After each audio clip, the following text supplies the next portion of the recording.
I teach leading. Again, I'm using a horse that's coming back into work, so he has done all of this before, but it gives you a general idea of what I'm looking for.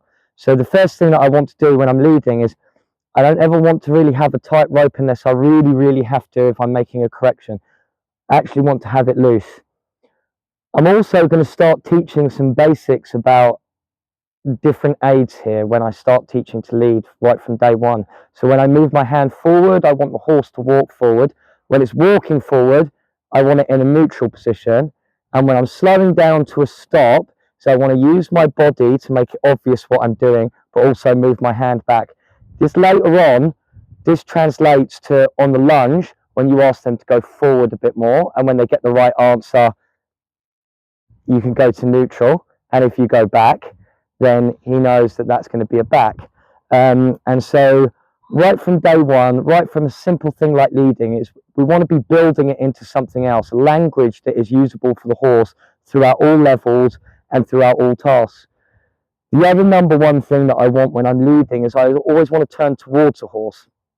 There's a few different reasons for this, but my main reason for wanting to do it is really to allow them to sit back on their hindquarters and to move from what becomes the outside shoulder. So if I'm moving him to the right, so what I want him to do is I want him to sit and to cross over from the outside shoulder. So it's exactly how we want to ride horses later on. So there's no reason why we shouldn't be building up that conditioning and that habit from day one. Therefore, that way it always makes sense to the horse. The final thing is that regardless of what side I'm leading on, is I don't personally like a horse coming past my shoulder. A lot of people will teach leading from the shoulder. I don't like this.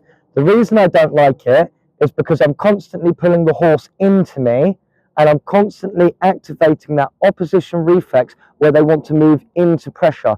This is directly opposed from the pressure and release, which is the language we want to talk to the horse in. It's not a natural language for the horse to talk, so we need to teach it and we need to use it consistently in everything we do. So we always want them to move away from pressure. We don't want to encourage them to move into pressure. So what it looks like is ask him to walk forward. Now if he starts getting ahead of my shoulder as I use my stick to make him back off, and if I want to turn, is I'm going to turn into the horse. Now I lift my hands up. That's just to make it clear to him that I'm going to turn. I'm going to walk into his space and I expect him to move out of my space. So if I want him to walk faster, I open that hand more. As he speeds up, I go back down into neutral. When I want to turn, is I lift my hands up and I move into his head, neck and shoulder. So now he's ahead of me, so I'm going to correct him. So if I want to slow down to a stop, is what I'm going to do. So I'm going to slow down with my body and my shoulders and then move my hand back.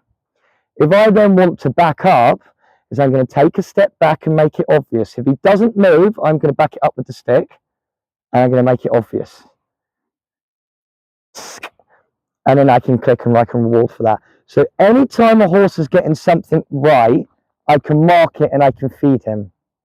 It's obviously quite a more advanced horse than he's looking right now. So he doesn't get clicked and rewarded quite as much as, say, a youngster that's learning this. Youngster that's learning it for the first time is I might go, and then as long as they stay where they are and slow down to a stop.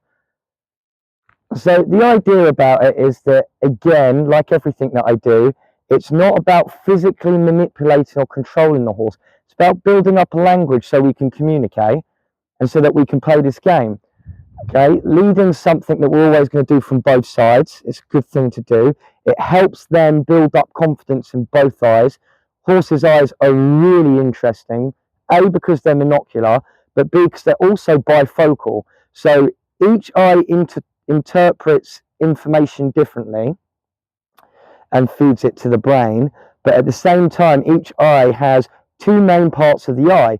So they have the bottom, which is to do with food and to do with proprioception and things like that. Now they've got the top and the back of the eye. Well, that's going to be a lot more associated with the flight instinct.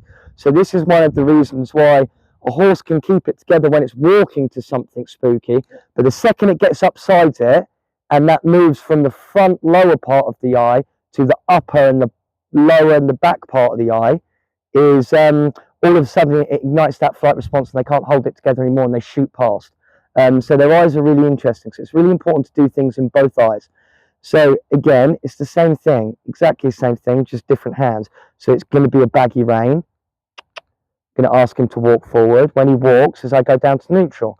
If I want to turn, as I turn into his head and neck, because I want that shoulder, that outside shoulder, to turn and cross over slightly.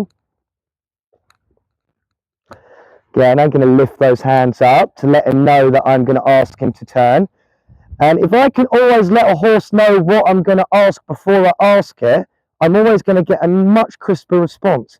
If I want to slow down, as I do it with my body. And if I want to back up, as I make it obvious what I want. And if I have to, as I help him find the answer with the stick. So we've already done back up with the stick. Good boy. And as with everything, once I've added tension by asking them to do things and engage with me, is I want to bring them back down to neutral.